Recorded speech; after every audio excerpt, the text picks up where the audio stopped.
প্রতারণা জগতের পরিচিত নাম মোহাম্মদ শাহেদ। এবার আরেক জালিয়াতি ধরা পড়েছে সেই রিজেন্ট শাহেদের।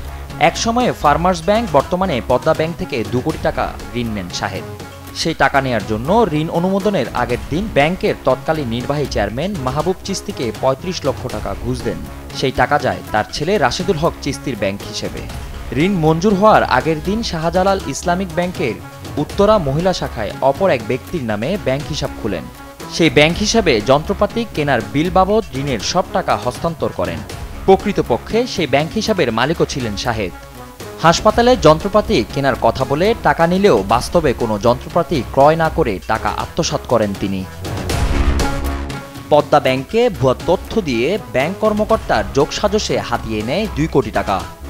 সুদসহ সেই টাকার পরিমাণ দাঁড়ায় 3,50,58,757 টাকা। অভিযোগপত্রে অপর 2 আসামি হচ্ছেন মাহবুব চিস্তির ছেলে রাশেদুল হক চিস্তি ও রিজেন্ট হাসপাতালের ব্যবস্থাপনা পরিচালক ইব্রাহিম খলিল। করোনার সময় শাহেদের মালিকানাধীন প্রতিষ্ঠান রিজেন্ট হাসপাতালে মানুষকে স্বাস্থ্যসেবার নামে প্রতারণার অভিযোগ ওঠে। করোনার জাল সনদ বিক্রয় করে মানুষের সাথে প্রতারণার অভিযোগে 2020 সালের জুলাইয়ে গ্রেপ্তার হন শাহেদ।